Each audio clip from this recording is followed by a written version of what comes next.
皆さんナマステ、こんにちは。今日、バッタ・ウティタ・バルソバコーナ・アサナの紹介したいと思います。手つないだ三角のポーズ。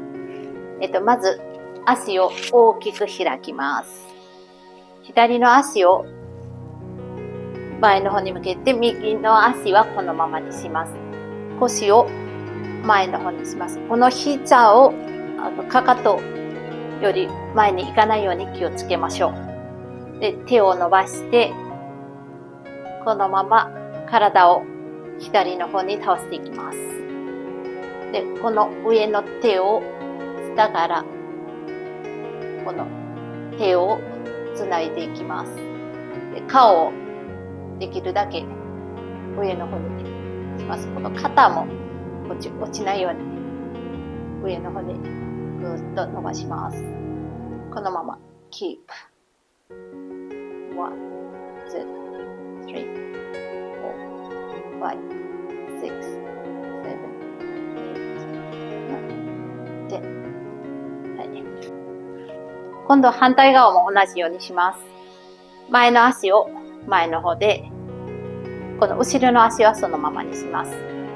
この膝をかかとより出ないように気をつけましょう。で、この腰も前の方にするように気をつけましょう。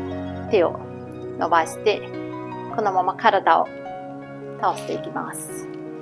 で、この後ろからこの手をつなぎます。ぐっと顔を斜め上の方に。で、肩を上の方に向けるようにしましょう。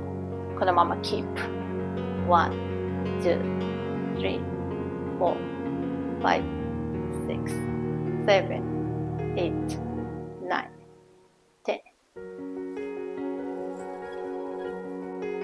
いかがでしたでしょうか？やってみたい方はぜひチャレンジしてみてください。